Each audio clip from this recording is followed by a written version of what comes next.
Welcome to the Get Over Yourself podcast. This is author and athlete Brad Kearns discovering ways to be healthy, fit, and happy in hectic, high-stress modern life.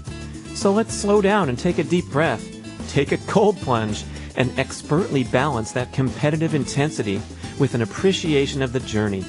That's the theme of the show. Here we go. The Get Over Yourself podcast is brought to you by Almost Heaven, beautiful compact home use sauna kits, ancestral supplements, grass-fed organ meats in a capsule, DNA Fit, genetic testing for custom diet and exercise recommendations, Integro Health, high-potency liquid probiotic called Flourish, Organifi, organic powdered superfoods, delicious green, gold, and red powders, Wild Idea Buffalo, sustainable, grass-fed, beyond organic, and check out the bradkearns.com/shop page. That's my personal selection of favorite products for health, fitness, and peak performance. And here we go with the show. People who are using things like the Brad bead and the Sweetwater and even I've got an Apple Watch and it does it, and the Whoop and stuff, the more data that we collect and the more that really smart people can pore over that data, the quicker we're going to get to the point where we can really start to use those numbers properly. When people started looking at me and asking me like, oh man, you look really good, what are you doing? It wasn't when I was spending time in the cryotherapy tank and going in the CVAC and the infrared sauna. It was when I started hitting the gym just 3 times a week and lifting heavy, doing a 5x5 kind of protocol. That's when people start going, dude, you're looking really good. There's all kinds of athletes that are actually admitting this now, that sleep is like half of their training to a certain extent.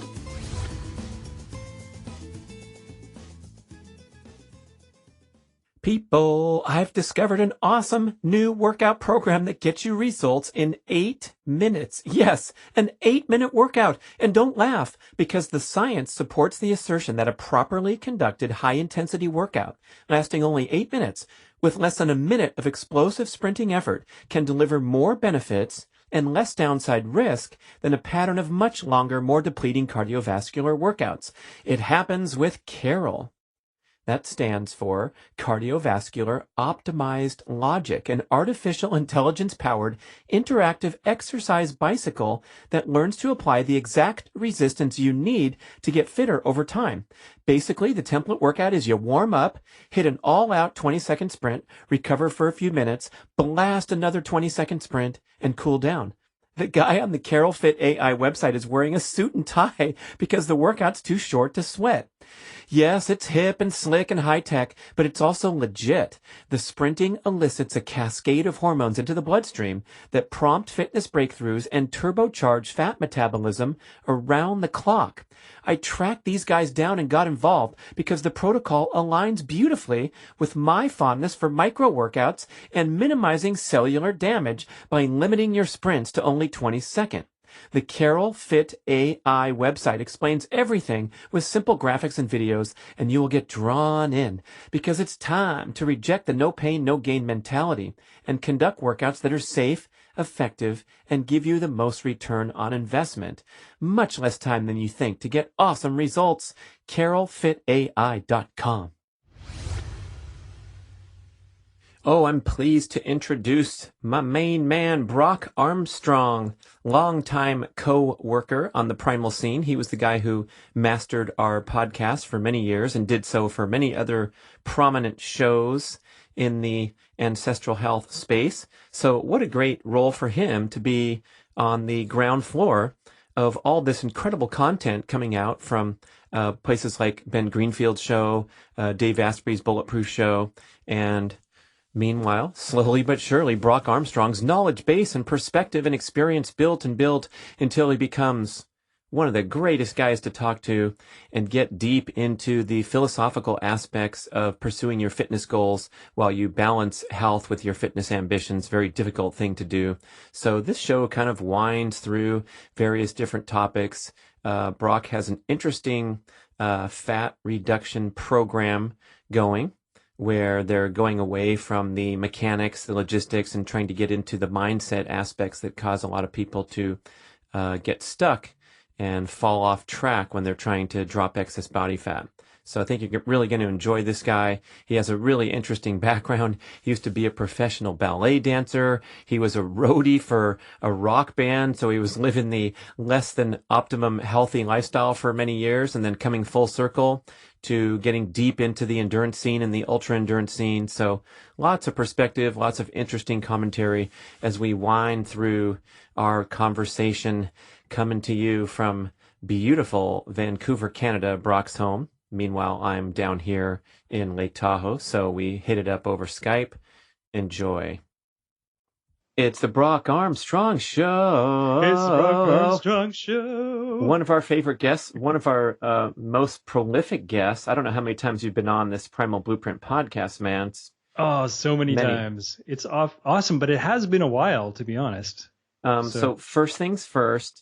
Do I have my A game going? Because you are a former sound engineer and go-to resource for all things audio. I've carefully orchestrated my studio to give the best quality sound, the best equipment. Of course, you're bringing your A game. I can see you on the Skype video with the latest, greatest technology. So I'm listeners, talking to a Shure SM7B right here, the broadcaster's microphone of choice. Upgrade, baby, upgrade, upgrade. Okay, so my enjoyment of speaking with Brock, everyone, is that we get to cover a variety of disparate topics that all contribute to peak performance. But you and I both have been on this journey where we were deep into the endurance training scene or the athletic training scene, and realizing that it's not the end all, that you can compromise your health in pursuit of fitness, and need to think critically and expand our horizons, try new things.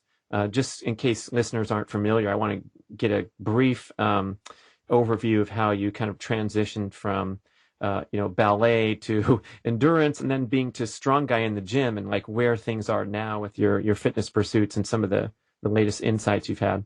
Yeah, sure. I mean, at about the time that B.rad was on the professional triathlete circuit, I was on the professional ballet circuit doing really what could be very much considered endurance sport. Like, we get out there and we get like the 15 to 20 minute break at intermission. But other than that, it's 2 hours or more of go, go, go, lifting women over your head, running about, kicking your legs around, jumping real high, all that stuff. So it has been a lifelong endeavor, this endurance sport, in quotation marks, in air quotes. I'm air quoting away here. So yeah, I think when were you on the circuit? It was like 89, 90s? I have no recollection of that. I'm sorry. It was so long ago. It was 86 to 94. Oh, here it is written on my wall. Yeah. There you go. And I don't think anyone fully appreciates, if they're out, unless they're in the performing arts, just what a grueling and demanding pursuit this is. I'm good friends with Dave Koz, the jazz saxophonist who tours around the world and is, one of the leading, sax players. And you watch him on stage rocking out for 2 hours straight. And this dude is a fitness specimen. He's just blowing that horn and dancing around. And oh my gosh, a ballet performance, or, you see the people are rushing to switch clothes backstage and breathing hard, swigging some water. It's kind of like, MMA or something. It is. That's a interesting comparison, but it kind of is. The wrestling is a little more, perhaps a little more choreographed, maybe not. I'm not sure about how much of MMA lines up with the old, what was that? What was the wrestling called back in the day? Oh yeah, the WWF, the fake like wrestling, Stampede wrestling and stuff. Yeah, I don't think the MMA is quite as choreographed, but yeah, it really, I was in a band for a number of years after I left the ballet, and I played accordion, and just putting a freaking accordion on, it weighed 27 pounds, I think.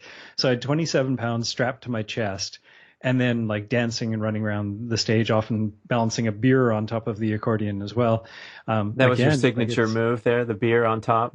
It was awesome. I could actually like take sips if the beer was full enough. I could take sips by just like leaning back. But yeah, that's a whole other lifetime. But definitely, this contributed to this lifelong endurance. Well, lifelong to a certain point, because as you were asking earlier, I did in the last couple of years, I've transitioned away from the Ironman and even the Olympic distance. I did one Olympic distance triathlon last year, and that was it. Did a couple of 10Ks, and really have moved away from the endurance type stuff, and I'm concentrating much more on strength, agility, mobility, and that type of thing. And sure, that probably has something to do with the fact that I'm sneaking up on 50, turning 48 this year. So it's I'm starting to move into that part of my life where really considering things like bone density and strength and mobility and not having any of those limitations.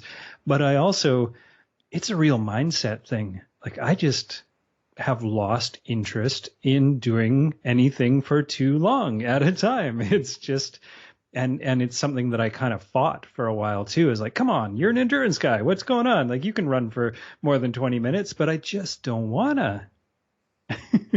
Yeah. I mean, I'm realizing just how huge of a factor the brain is when you talk about any athletic goals, but especially endurance. And I feel like if you have that passion and that desire to sign up for an iron distance race or a marathon or an ultra, and you're training, but you're so driven by this finish line, you're going to get 2/3 of the way there just from the will of the mind. And if you lose even the tiniest fraction of that all-in mentality, the whole sport becomes a struggle. And I experienced that at the end of my career where I remember, this was my final race, Brock. It was the Wildflower Triathlon, famous half Ironman race in California.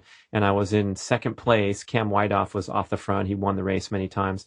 I was in second place for 69 miles of the 70-mile, 70.3. And then you go down a steep downhill and you finish. And some dude who was never in my sight, I look back, over and over. So someone was out of sight, which means what, a third of a mile behind me at least. And all of a sudden I heard these footsteps and this guy was sprinting full speed down a steep hill, just hammering his quads in the name of claiming second place instead of third. And I saw him come in and I'm like, he was a young kid. I'd never heard of him. And I'm like, you go, homie, go for it. And I didn't give him a smack on the ass as he ran past you. You're like, go, man. Yeah. I mean, I did not give chase for the first time in my life as a competitor in either running or triathlon. And, that was the moment when I crossed that finish line, threw my bloody shoes in the garbage can, and I was done. And it just happened in a snap because, that reactive mode in your brain, something was off for me. And it was like, God dang it, who is this guy? And I'm not going downhill that steep. But that's a analogy for, a professional athlete, being all in or not. But I think even for the casual competitor, if life's getting too stressful, or something's feeling kind of off base or uncomfortable about your training patterns, it's really something to pay attention to instead of just keep your head down and go because you already paid the $84 to sign up for the ultra two months from now. Or because you're quote unquote a runner. Like that's, I think, Brock Armstrong laying it down. I mean, I was going to interrupt you when you said that, like when you said you tried to force through it because you have a lot of your identity wrapped up in your scene. And I remember, deciding to retire and talking with my favorite training partner at the time, Don Weaver, the late Don Weaver, one of the legends of Northern Cal triathlon. And I said, yeah, I'm done. I'm just not feeling it anymore. And he goes, oh no, you don't understand. You can't quit, Brad, because your identity's wrapped up in the sport. It's who you are. And so I stood up in the kitchen. I remember the conversation. I'm like, I'll show you. I'm quitting this mofo because I want to prove to you that I'm more of a person than just this triathlete guy. It was kind of like a defiant stance that kind of spurred me to do what I needed to do. I don't think this is the greatest conversation thread for a fervent endurance podcast listener, but we have to be real here. Yeah. And, we got to put the elephant in the corner, bring it to the center of the room and say, hey, what's your purpose here? How's it going? How's the alignment with, your values and your happiness and all that? Yeah. I mean, the we're certainly not encouraging anybody or trying to tell anybody they're wrong for wanting to do that stuff.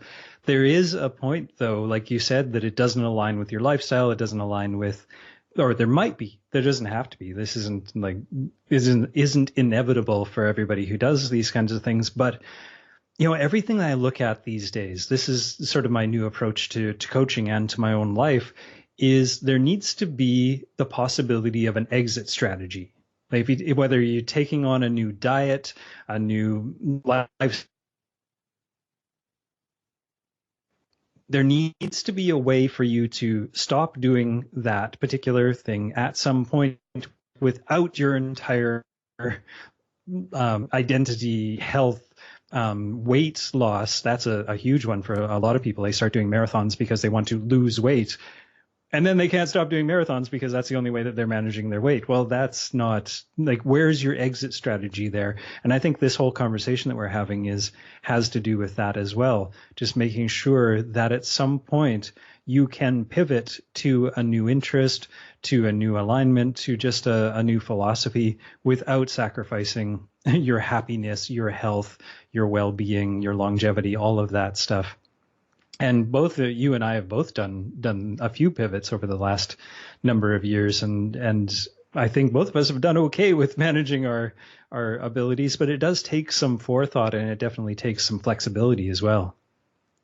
Yeah, same with anything where you want to be open to new ideas, to think critically, and escape from that terrible danger of forming fixed and rigid beliefs, where you brush off things that might be good for you, it might be nurturing to your life experience. And I was just thinking about this the other day because this carnivore diet thing, Brock. I'll ask you what you think about it, but to me, it's an extremely compelling story, and the case is made so wonderfully. I just had Paul Saladino on my Get Over Yourself podcast, and the guy has an answer for everything. It's very thoughtful and reasonable. He brings in, the counterpoint. He says, I'm always trying to look over my shoulder at the counterpoint so I don't sound like a dummy. And here's the argument. And when it's laid out, you're like, dang, this stuff makes sense. But, the starting point was, gee, that's so ridiculous. These people are going to drop dead of a heart attack. People are so rigid. And then, into the endurance training and varying your competitive schedule to try for, obstacle course racing instead of triathlons in a particular calendar year. These things are possibly wonderful growth experiences, but we see a lot of narrowness as we get more, cliquey and deeper immersed with our personality, inextricable from our position on the Tuesday night running club or whatever. Well, the thing that I find really hilarious about anybody who argues for one particular diet or one particular exercise or one particular anything is looking at the history of humans, and not even the history, just look at humans in general right now. We've got humans in the coldest regions of the world. We have humans in the hottest regions of the world. We have humans that live mostly off of whale blubber. We have humans that live mostly off of beautiful mangoes and fruits and things that grow in tropical areas. We have become the apex predator on this planet, not through our inability to be diverse and live places and eat different diets and vary our lifestyles. We've become the apex predator and the dominant species on this planet because we are so flexible. We are able to not just survive, but flourish in many different ways, with many different diets, with many different climates and customs and religious beliefs and skin colors and foot sizes and everything.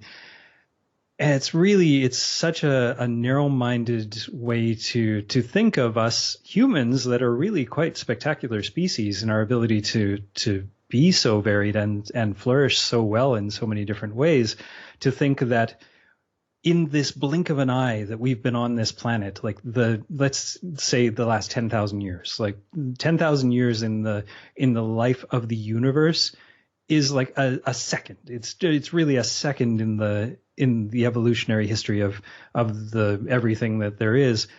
how can we possibly have the hubris to think that we know exactly what you should be doing, or exactly how the universe was created, or exactly how the body works, when we have only been here for an instant? Like, it's, when you sort of put it in a context like that, everything that we believe to be true can just sort of be, you just shake your head and think, well, I mean, all we can do is our best guess and what happens to fit us now, because the universe is so unknown and so vast that we're kidding ourselves if we think that this religion is right, or this diet is perfect, or that's the only exercise program. It's so much more complicated and yet so much more simple than that.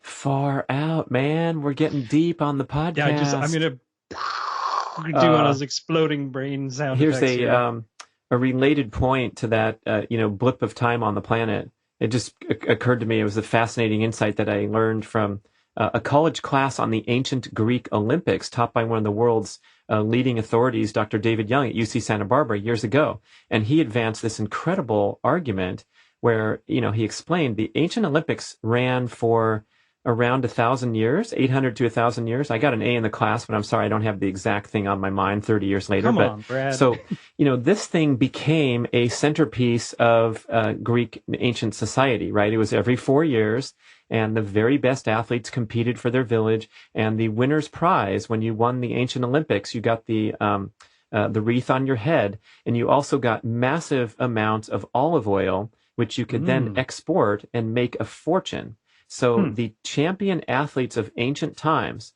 were among the richest people in society. They had lives that they lived like kings. They had servants. They had, the females feeding them grapes in their mouth and rubbing them in the massage, thing, and the baths. And they had excellent, physical care and tremendous preparation for, the featured events of the Olympics. So the professor said, 800 years is a long-ass time to compete in something. And he speculated that these guys got pretty darn good, to the extent that their performances back when, these naked dudes running around the ancient hippodrome in Greece, could stack up reasonably well with today's athletic specimens. And it's such a ridiculous notion to think these old-timers were, dropping a 19 point something in the 200 meters, and we have to adjust for all the technology and the increased global population. But, when you have that long of a run, some good things are going to happen. You're going to find some amazing specimens and turn in some good performances. But I guess to your point, like, we've been at this for such a short amount of time, and in the ancestral health movement, it really took off, 10 years ago. I guess you could give credit to Boyd Eaton and Lauren Cordain coming up with the papers and the books around the 2000 mark. But that's a pretty short time to reflect on, this grain-based diet that had had a run of 10,000 years since Egypt started growing wheat was a disaster for human health. And so, we've made leaps and bounds progress, but we better remain open-minded at this point to someone stepping up and saying, hey, check out this carnivore diet thing. It's kind of crazy, but oh boy, there's a lot of breakthroughs ahead too. Same with athletic training, where, whatever we're doing now, I feel like I'm rambling here, but this is a big one I want to hit you with too. Okay. I feel like the performance breakthroughs in endurance sports in the future, in the next 20, 30 years or whatever, if we're going to see world records broken, I feel like it's going to be this extreme fluctuation of stress and rest, unlike anything we see today. So we're going to have the leading marathoner trying to get under 2 hours, and they're going to run, their 140-mile week or whatever they're doing, or they're going to run 75 miles in 3 days, and then they're going to go get induced into a diabetic coma in a salt tank for the next 48 hours, and then they're going to wake up and they're going to jog for 2 or 3 days and stretch and do something, and then they're going to go blast an all-out marathon training session, and they're going to progress in this stair-step manner that's nothing. I think we're too afraid to do it now. That's kind of my speculation, is like, what's this obsession with weekly mileage and all this nonstop application of stress when there might be a whole nother portal to access for peak performance? Yeah, I've been thinking about this a lot too, and I don't know about the diabetic coma being put into, but definitely some sort of increased and I hate using the word biohack because it's just one of those words that's been really overused, and I think most of us think of it as being a way to cheat or something. So, think of it in another way, but some sort of way to enhance the recovery, because we know that sleep is where the magic really happens. So how can we make that sleep even more meaningful? And maybe that's not in duration. Maybe that's just in I don't know, sleeping at different altitudes, something we haven't quite discovered yet, or somebody's working on in the fringes of science or whatever. But yeah, I think you're right. I think we're starting to see more and more that athletes like Roger Federer is owning up to the fact that if he doesn't get 11 or 12 hours of sleep every day, something's wrong. Serious. He actually, Oh, he's quoted as saying that. And wow. who was it? Said if he doesn't get a good night's sleep, it's the difference between a 30-point and a 15-point night. And there's all kinds of athletes that are actually admitting this now, that sleep is like half of their training to a certain extent. And I actually quote you in a upcoming Get Fit Guy episode. Actually, by the time this podcast comes out, it'll be an older Get Fit Guy episode, where you said during your professional triathlete career you were asleep half of your life.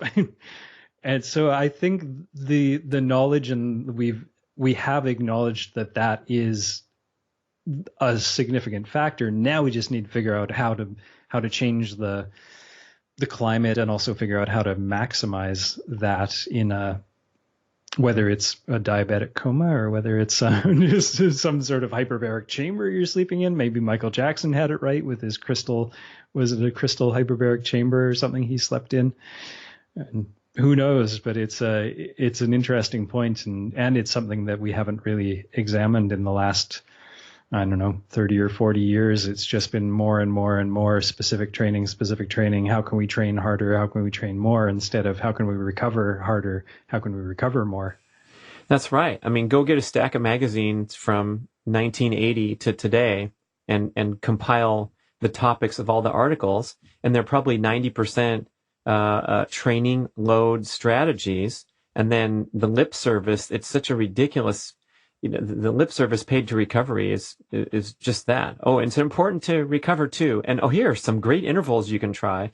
And it's now cool to see like recovery's coming to the forefront with Kelly Starrett, Brian McKenzie, Joel Jameson, Craig Marker. These leading fitness authorities are putting recovery as the central, the hub of the wheel. And then, so there's training out here. You got to do some workouts. Here's your diet. Here's your rehabilitative flexibility, mobility stuff. And that's a huge breakthrough that, boy, I wish, had I known this stuff or had a heightened awareness of this stuff when I was an athlete, it would have been, transformative, because we were constantly battling up against a brick wall of excessive stress, and we didn't know any better, but you had to just keep your toe right on that red line of about to fall apart at all times because you were training so hard. Yeah. Have you seen, there's a new device called the Whoop, the WHOOP. I have one, and I tried it out for a month or so. It actually, you wear it 24 hours a day. It tracks your sleep, it tracks your exercise, it tracks your heart rate, your skin temperature, your what else? Your HRV, just like tons of different biometrics, and then it gives you a recovery score every day based on how much you slept, how much deep sleep you got, how much exercise and stuff you got the day before, what your HRV was while you were asleep. I think it does it a minute. It uses the HRV score from a minute before you woke up. So it's actually measuring, like, because we can manipulate the hell out of our HRV. This is one of the things that I've been sort of talking about for a while, but I finally have some real evidence that if you sit down and concentrate on it, I can make my HRV like shoot up into the hundreds, or I can make it like bottom out into the 40s, depending on how I'm breathing. I sneezed and then started choking while I was doing my HRV the other day, and I got 160. 160 what? HRV score? Yeah, 160 milliseconds. Or MS, yeah, the MSR squared thingamadoodle thing. But yeah, like a score that I've never, like I usually, if I get to like close to 100, I'm like really excited. But by sneezing and then choking, it made my heart do some crazy beats, obviously, because I'm breathing funny, and it went into a real fight or flight sort of situation. And so my HRV reading at that moment was through the roof. So I took that knowledge and have started changing my breathing during that minute, and realizing that I can actually like score a lot higher if I change my breathing pattern during it and stuff. So the idea of measuring as soon as you wake up or before you do anything is still like, that's still the best time. But this Whoop thing takes it even a step further and does it while you're still asleep, like just before it's measuring it the whole time, but then it grabs that score, like goes back in time, like it realizes you're awake, goes back a minute, uses that HRV as your recovery score, which who knows, we may find that that's not optimal, but theoretically that seems like a pretty good idea. But in any case, the whole idea of this Whoop device is exactly what you were talking about, being able to apply that idea of, are you getting enough rest, by tracking all of those biometrics and feeding it into a machine. And whether they've gotten it right or not, it's really cool that there are, like, this has got to have like millions of dollars of investment at this point into this device. So some people are taking it seriously enough that they're developing this kind of stuff. So I see this idea is just going to pick up more and more steam, I think, over the next 10 years, hopefully less. Wow. I've recently become re-devoted to HRV monitoring. I did it for 3 years straight, and then I sort of kind of got away with it because I thought that my, to quote Kelly Starrett, desire to train was much more indicative and a better metric. In other words, just the subjective thing. And some of the HRV scores kind of fooled me, where I'd have a high score, but I'd kind of feel trashed. And so it didn't align with my workout decisions. I overrided my numbers. But then Joel Jameson explained something to me that was really enlightening, that helped me realize just how valuable the HRV score is. And he said, when you get an abnormally high score, that could be an indication that the parasympathetic function is, dominating, because you trashed yourself so much. You've had such a stressful period of time that you're fighting really hard to recover. So we've always been told, like, the higher the better. If you have a high HRV score, that means you're rested and ready to train. And that's not always necessarily true. So this baseline, this establishment of a normal range of values, that's important to set up.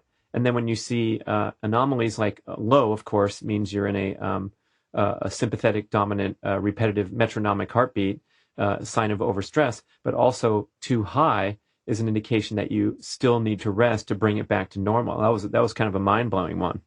Yeah, there are a lot more caveats to the HRV factor than I think we were aware of previously. And that's great that we're starting to realize that, because it's kind of like everything. When we discovered cholesterol, for example, it's like, oh my God, this is amazing. We can measure cholesterol. We can save lives with this. This is amazing. Nobody's going to have cardiovascular disease. Nobody's going to have heart attacks or strokes anymore. We know what cholesterol is.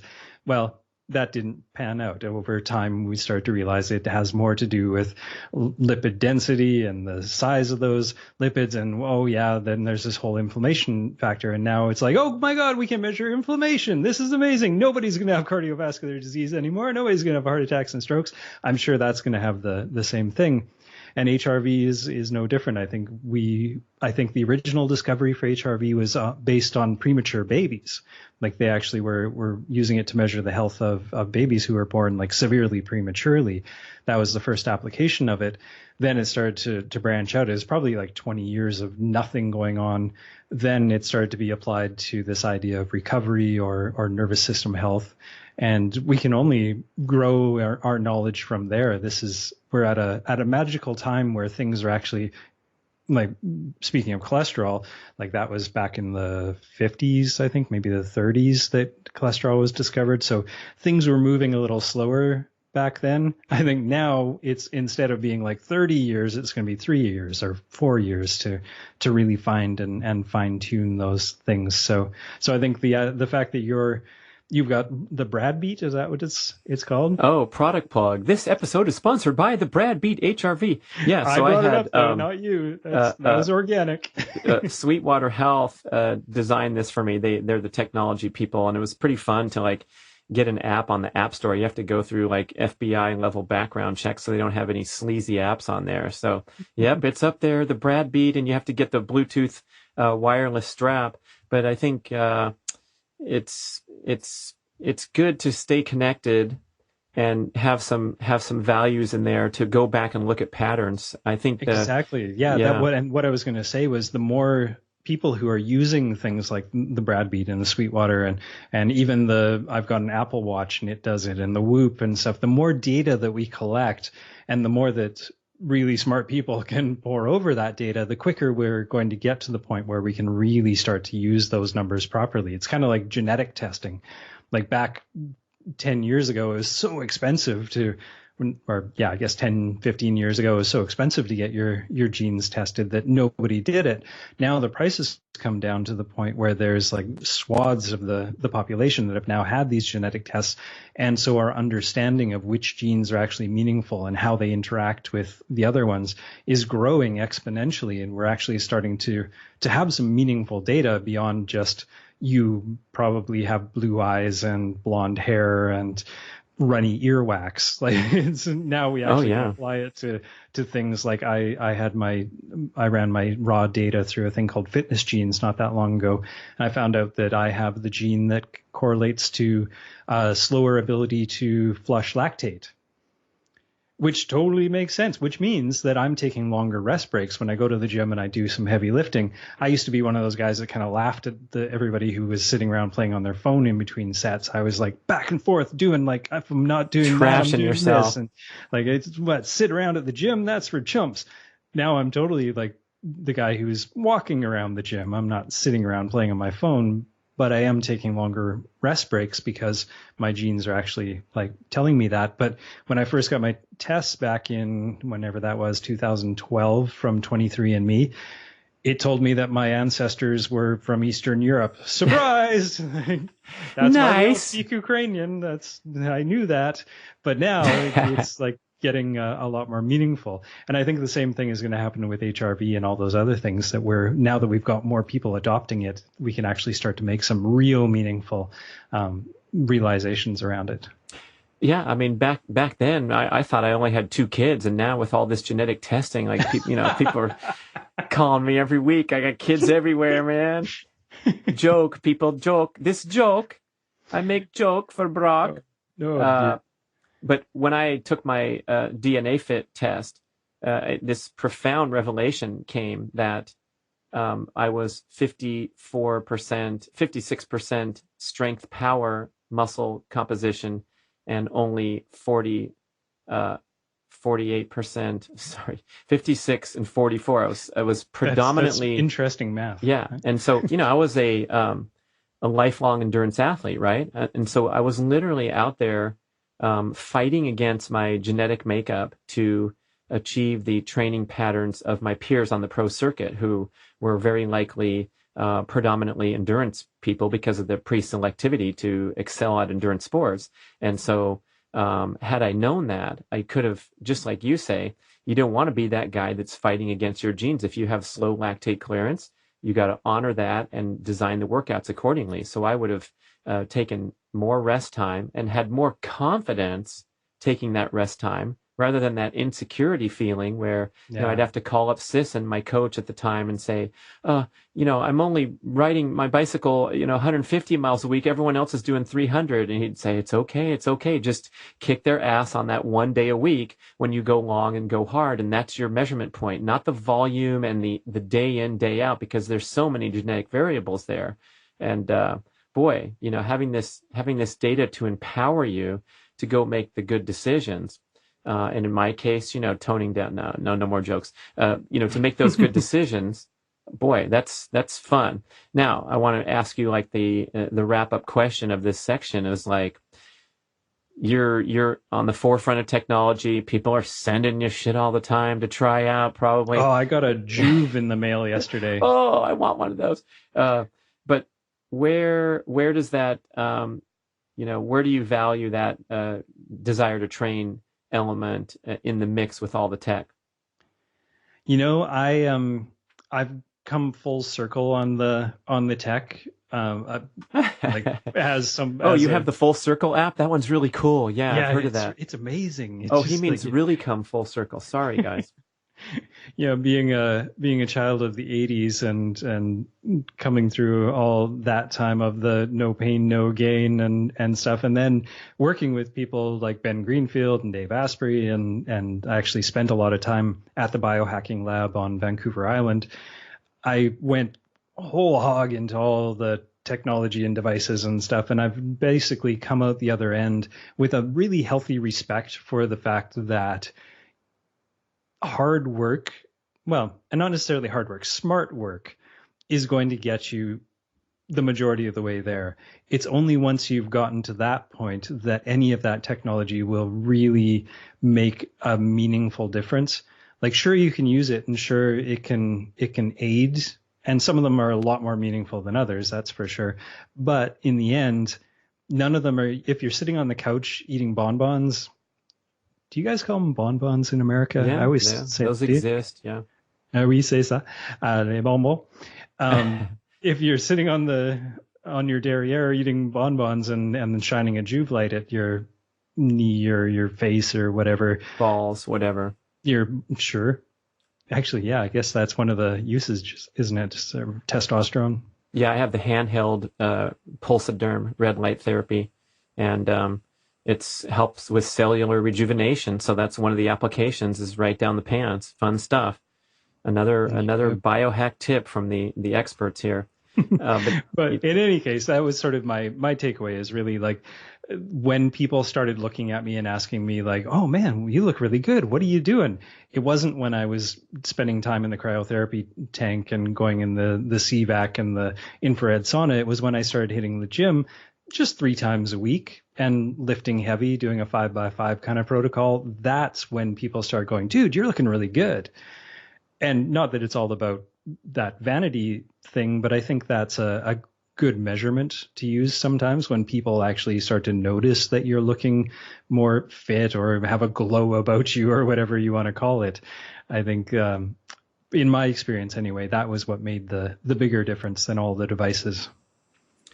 Yeah, man, that positive energy emanating is a real thing. And so when you have, for example, productive training environments and supportive training partners, it changes the whole experience. And this has now been proven to be so on a cellular level. So when you walk into a party and it seems dull and drab, it's because you're getting that vibe from a dull and drab party. And if you walk into a room, shining with brightness and enthusiasm and glowing because you are living a healthy, fit lifestyle, you're going to give that gift of energy through the airwaves and into the cells of the other people's body. This is from reading Biology of Belief by Bruce Lipton, and also Deepak Chopra's great works like Ageless Body, Timeless Mind, where we're just literally swirling masses of atoms that we have. Yours is called Brock Armstrong, mine's called Brad Kearns. But when you realize the importance of just your energetic state, your vibrational state on the day, and how that can overlay all this high tech and this structured, organized life that we live. I realized even back when I was an athlete that if I was happy in general everyday life, I would make good training decisions. I would have more energy to train. I would enjoy it further, and I would have this ideal competitive mindset where I wasn't so stuck on myself, and I wasn't that dour, serious, intense competitor that we've been programmed to think is useful. Instead, I might have been the happy, silly guy waking up in the morning and making jokes and hiding someone's transition towel for a few minutes to get them stressed and then return it to them with a signed Sharpie pen in the corner, and just funny stuff like that. But that was my ideal competitive disposition because I was in the moment, enjoying everything and ready to turn on the engine and race to the death if need be. But coming from the happiness point instead of coming from this serious, driven type A type of mindset that we've been programmed to think is the secret to success, we got to start, dispelling these flawed notions and loosen up a little bit. That's why I called my podcast "Get Over Yourself." Is that was the number one thing I had to learn as an athlete, as a serious athlete who was racing for the mortgage payment and the grocery payment and all those things. The more I could, relax and just, go with the flow and compete without releasing my attachment of my self-esteem to the outcome, that was the ideal competitive disposition. And the ideal non-competitive disposition too. It's the ideal disposition to approach life. And to your point of the way that you show up in the world, there have been all kinds of studies to bring this back to the HRV, that groups of people, when they're exposed to each other, the HRV syncs up. But when we ride a horse, for example, the rider and the horse's HRV sync up. Like there's a lot more to our presence and our company and our effect on each other than just what we say to each other and how we look at each other and what outfit we're wearing and stuff. There are things that we don't understand at this point, but we have evidence that they happen. And I think it's an amazing thing, and it's definitely something we shouldn't discount. Like, you just know sometimes that you like somebody as soon as you meet them, and that has a lot more to do with that weird feeling that you get rather than what their business card says or how nice their tie is or whatever. Welcome to the dating show with Brock Armstrong. Sure. Absolutely, man. But I mean, we have, like the book Blink had some interesting insights, and going with your gut feelings and how important those are and how valid and relevant they are when we're trying to get everything down on paper. There's another level of kind of awareness that's hard to quantify, but it's super powerful. And I guess trying to take the conversation back to an athlete and getting some valuable training insights, when something felt off about my, intended workout, let's say, just didn't feel like doing it one day, or I, visualized myself running the planned 12-mile route and it seemed, arduous, and oh my gosh, I got to go up that steep hill, and then I'm still not done. I have to run 2 more miles down the train track. My mind would be in a negative state, and that was a powerful, intuitive sense that I needed to recalibrate and, pick a different door number 3 when I was trying to be the best I could be as an athlete, or in my example of retirement. The signs came from, the heavens above opened up and dropped this rookie pro triathlete fool on a steep hill to pass me by to say, hey, dude, you're done. And it's time to honor these insights. So I think every day we have a chance to become a more, aware person, a more conscious person, and enjoy things better and succeed rather than struggle. Absolutely. Just the other day, I was on my way to the gym, and I was walking to the gym, and I got to the gym, and I kept right on walking. Oh. And I went on a lovely 7-kilometer walk instead of going to the gym, because that felt more right. When I got to the gym, I looked at it and was like, that doesn't appeal to me. That doesn't feel like the right thing to do. And who knows what would have happened. Maybe I would have felt fine. Maybe I wouldn't have. But just having that ability to honor your own feelings and recognize your own feelings in terms of your state in that moment or in that day is so valuable in so many ways, and not just from a training standpoint, but from a happiness standpoint, from a health standpoint, from like avoiding illness, just being happy too.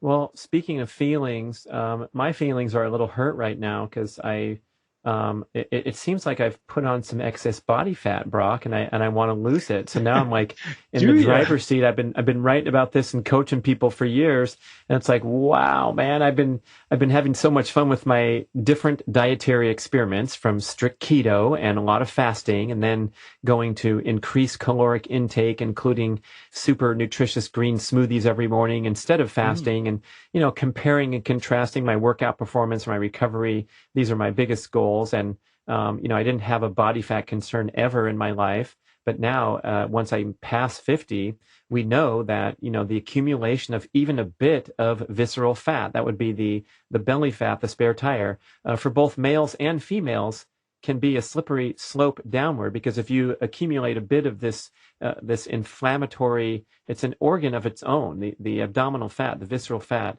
it releases inflammatory chemicals called cytokines into the bloodstream, and those lead to those promote hormone imbalances and the accumulation of more excess body fat. So we're trying to fight this battle to keep the spare tire at bay as we get into the older decades. And it's a huge deal because you're going to have momentum in either the positive direction or the negative one.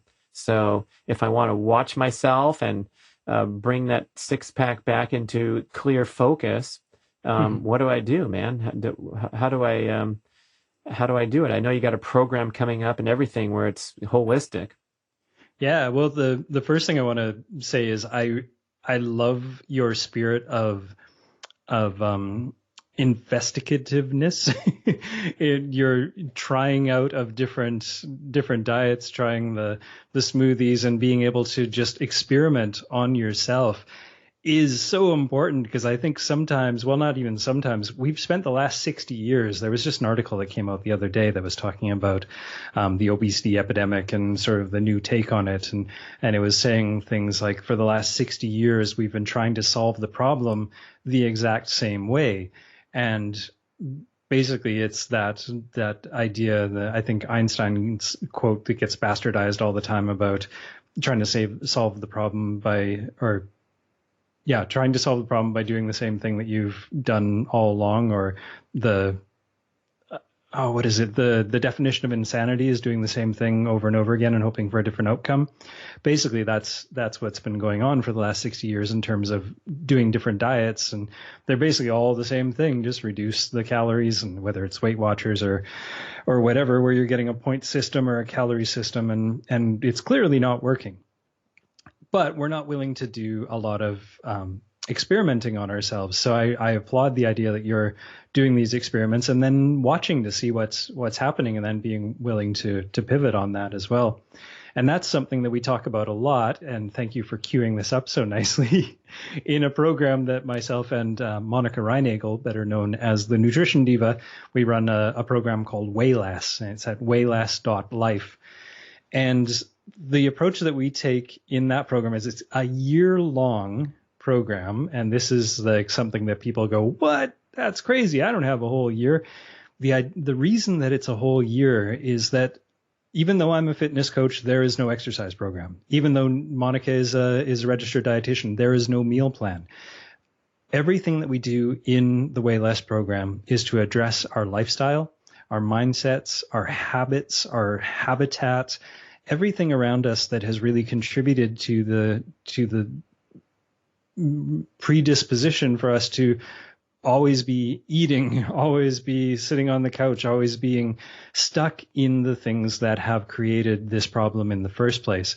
So what we do is we spend this entire year, week by week, dissecting different parts of our lives, different parts of our mindset, different parts of our habits, to figure out how we can change those and become, and this is sort of our catchy little phrase, instead of losing weight, becoming somebody who weighs less. Because we all know people who just seem to effortlessly never gain any weight and just skip through their life without counting calories and stuff. And then there are so many people who spend their lives counting calories and in and out, and always concentrating and obsessing over what they're eating and which exercise program they're on, and they still gain weight. So there's something to be learned from those people who are effortlessly weighing less. And I always look at my grandmother as a good example of a lot of the practices that sort of play into that. And she's one of those people that, not only because she was 101 when she died, but if you ever asked her how many calories she ate per day or how many minutes per week she exercised, she'd look at you and probably say, "Oh, you stupid child, what are you talking about?" But anyway, that's really the approach that I think a lot of us forget about. And this ties into what I was talking about earlier about having an exit strategy too. Like, a lot of us sign up for like CrossFit 5 days a week, and sure, you will lose weight and you will put on some muscle and you may feel really good. But if that's your only strategy, what happens when you lose interest in CrossFit? What happens when you get injured? What happens when something in your life changes so you can't go to CrossFit 5 times a week?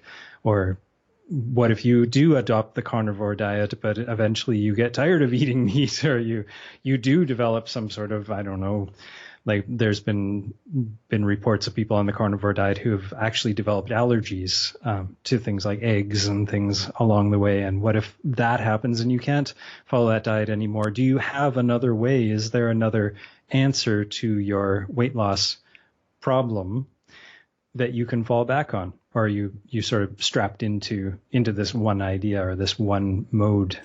So, wow, yeah. So you have a kind of a war between getting too locked in and then getting disrupted by an outside force. Like my gym was closed this morning for construction, so I didn't do a workout. That example. And then on the other hand, like if you have no limitations placed on you in life and everything's a choice, you can fall into a pattern of decision fatigue and diminishing willpower.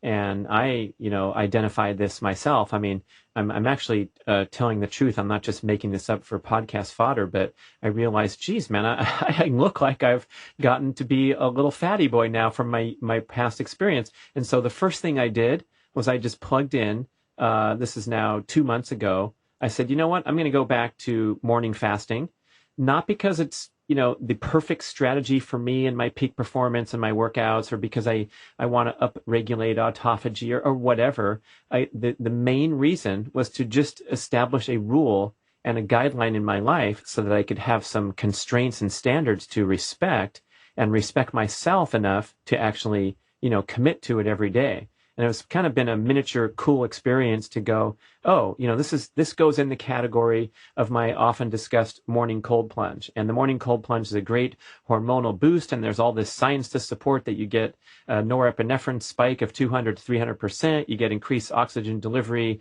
and blood circulation throughout the body. And all this is wonderful. But the main benefit for me is that I can say to you and everyone listening that I go downstairs every morning after doing my morning leg routine and I jump in this freezing cold tub of water without a second thought. And so I'm becoming a more resilient, focused, and disciplined person. And it occurs to me that applying some of these strategies to your dietary habits can be attacking the cause finally, instead of the symptoms of like, hey, why don't you cut carbs from 100 to 50? Not that that's not a great idea. Or 100 to 70, 100 to 80. Like, it doesn't have to be drastic. Right. Or just, something going back to the cause whereby when you check in with that person in 60 days, they're going to say, hey, Brock, thanks for the suggestion. I'm still doing it, rather than, oh, sorry, I forgot your name. And what did you say? What did you say to me? We just drift away from stuff unless we're in a more resilient mindset where we're going to walk our talk.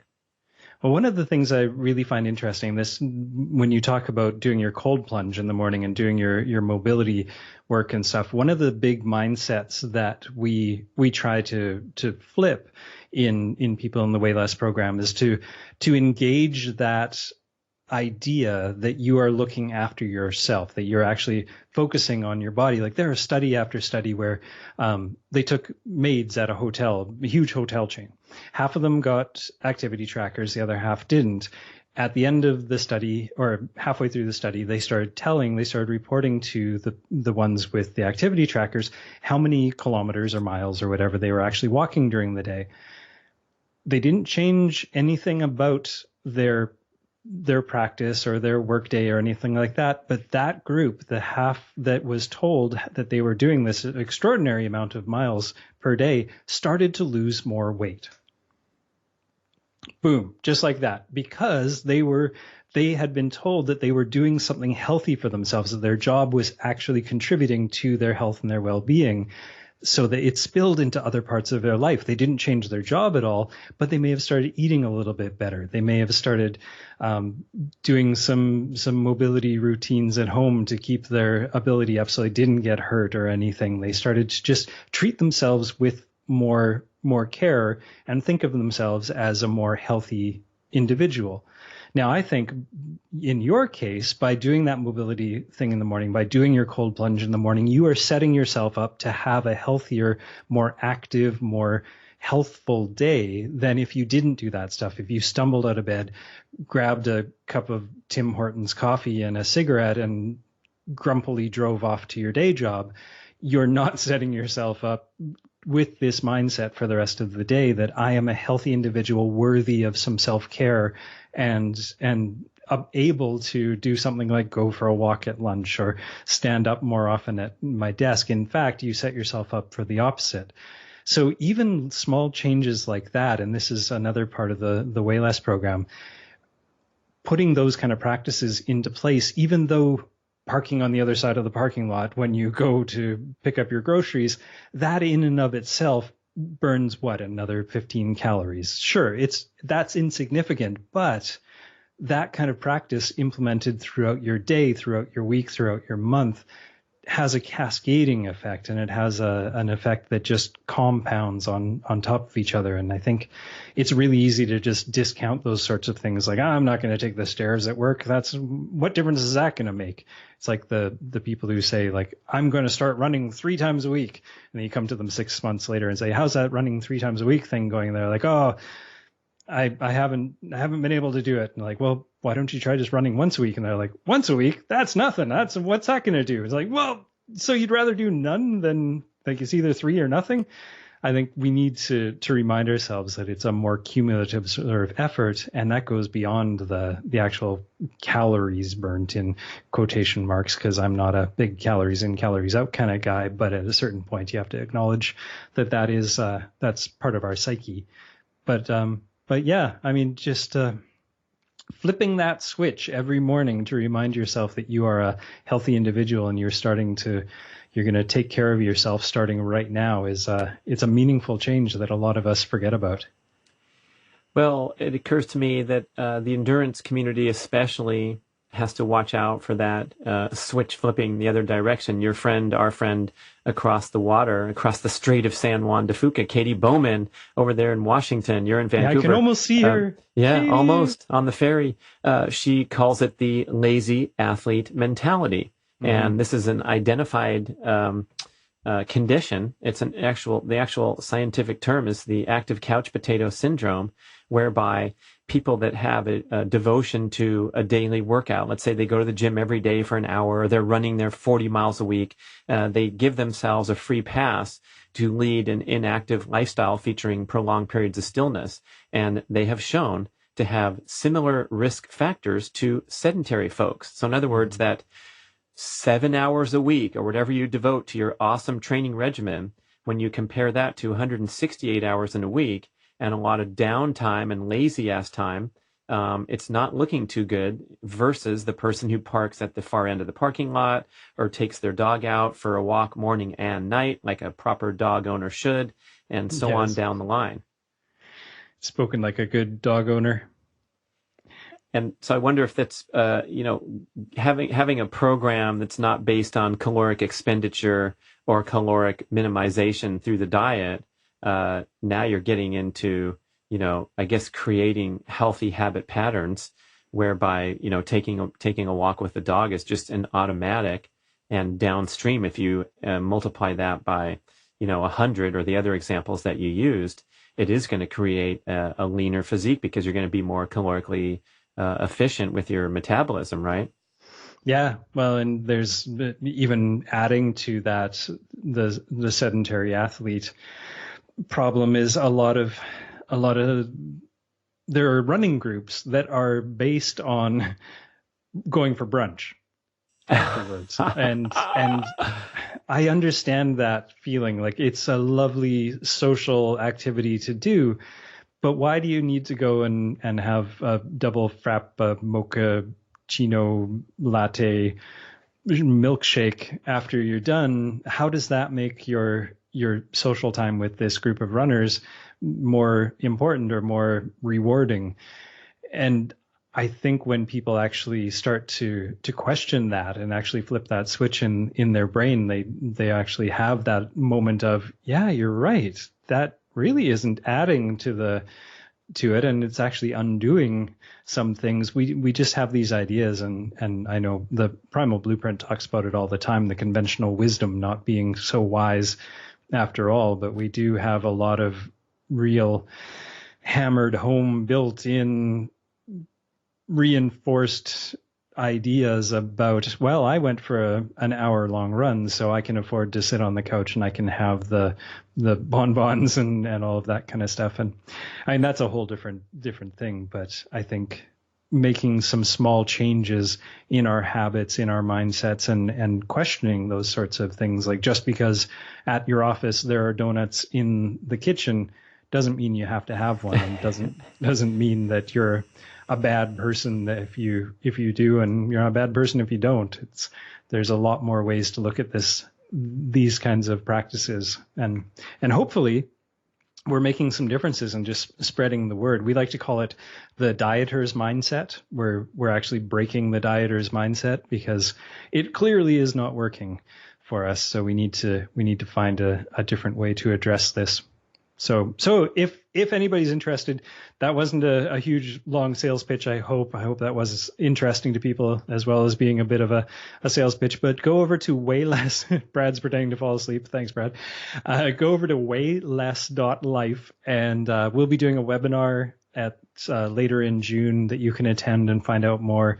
You can read about it on the website. And if you get there really soon, you may even be able to do our free 7-day course that's up there, which is the Mindset Reset. Well, speaking of that example of the running club meeting for brunch, I got to trip you out with this one that Dude Spellings said on a recent podcast interview, and referencing the amazing conclusions from the FASTER study, he proposed that perhaps the best way to recover from a long, grueling endurance training session would be to fast if you're fat adapted. So imagine what's going on. We've always been told that slamming the calories as soon as we get home was the path to recovery, but we now know from the FASTER study that you can restock glycogen very gracefully without even consuming a significant amount of dietary carbs through other means, gluconeogenesis, through the splitting of the triglyceride molecule into the glycerol parts, and that turning into stored glycogen. And so when you think about the scientifically validated insight that your body works better when it's in a fasted state, you have heightened immune function, you have enhanced fat metabolism, you have enhanced cellular repair, autophagy, and you have a great reduction in inflammation, which is exactly the state you're in when you come in from a 100-mile bike ride.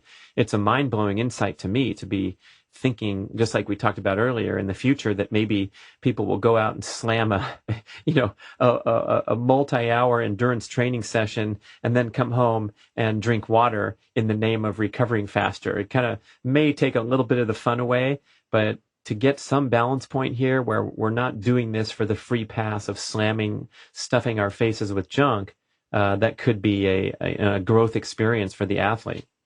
Well, I know you were knee deep or neck deep probably in writing when I sent it to you, but I sent you that study recently that they actually were giving ketone drinks to cyclists as a recovery drink, not as a fuel, and how the cyclists that were given a ketone drink as a recovery beverage fared way better in their subsequent workouts and in their recovery time, their muscle soreness, everything, than the ones that were given the carbohydrate drinks or the more sort of standard Gatorade ones, which plays into the idea. That was where my mind went in the first place was, well, how about fasting then? Because what better way to kick off ketone production than to fast?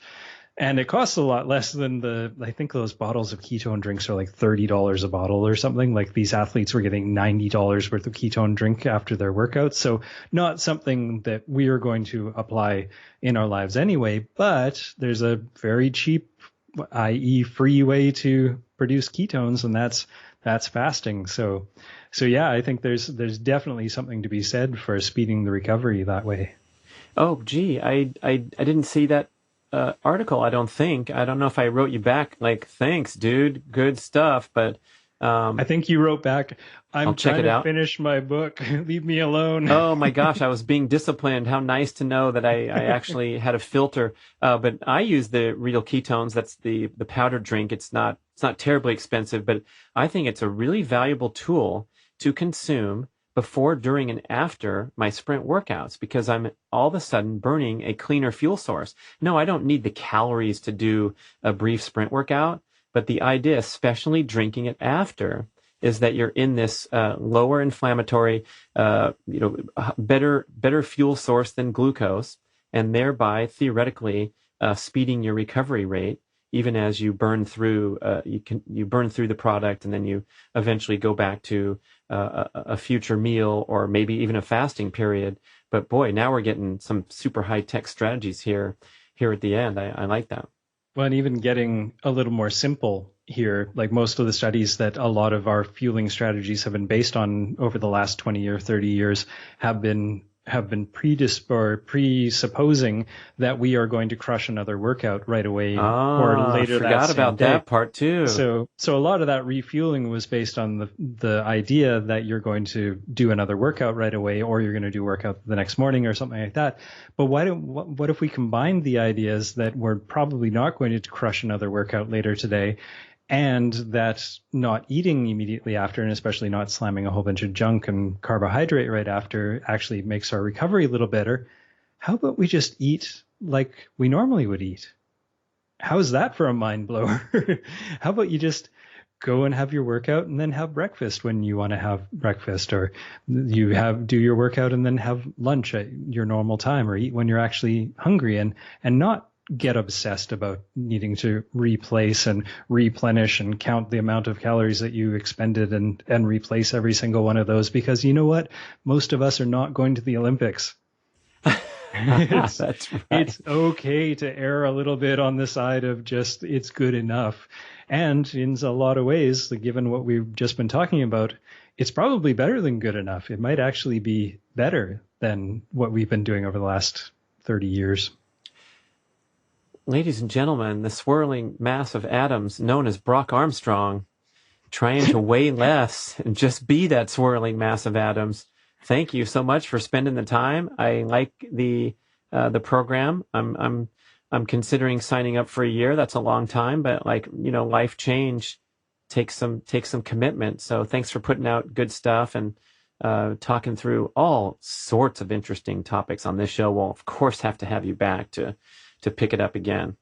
All right. Yeah, and we really did. We went everywhere. I can't even track where we started from. This is great. Hopefully everybody got some good information. And you can find me, if you want to find me, I'm at brockarmstrong.com. And again, the program's at weighless.life, not .com. We decided to go with one of those expensive domains. So weighless.life. I think it costs an extra $15 or something a year for that. So we're breaking the bank just to make it catchy. Listen to the Get Fit Guy podcast, nice tight shows that you can budget your time and get some really cool insights. So keep doing what you're doing there too. Thanks, Brad.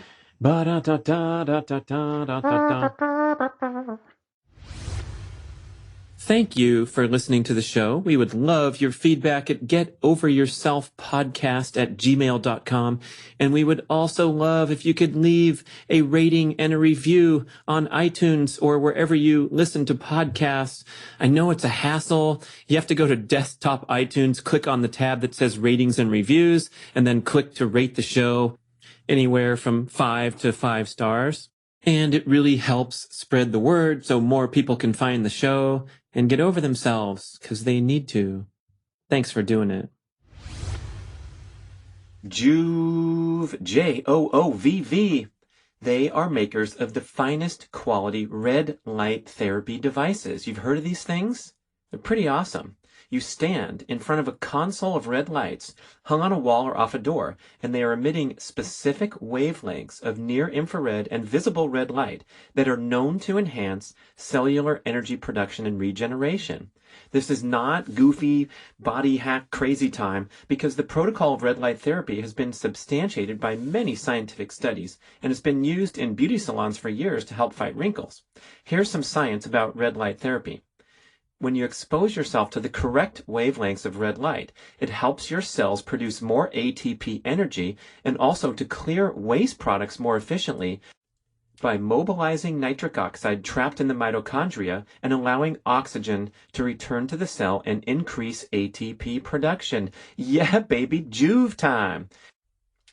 Now, you know I only do ads for stuff I'm really into and I really use, and I've been using a small handheld red light for a few years now, which I place down the front of my pants with the specific goal of testosterone optimization. But Juve is taking your red light game to the next level with total body red light therapy. So you get these wonderful therapeutic benefits with just a few minutes a day of use. If you do nothing else, please go over and check out their extremely informative website. You'll learn all about red light therapy. They're really committed to education. And if you go to joovv.com/getoveryourself, you get a free gift when you place your order. Juve.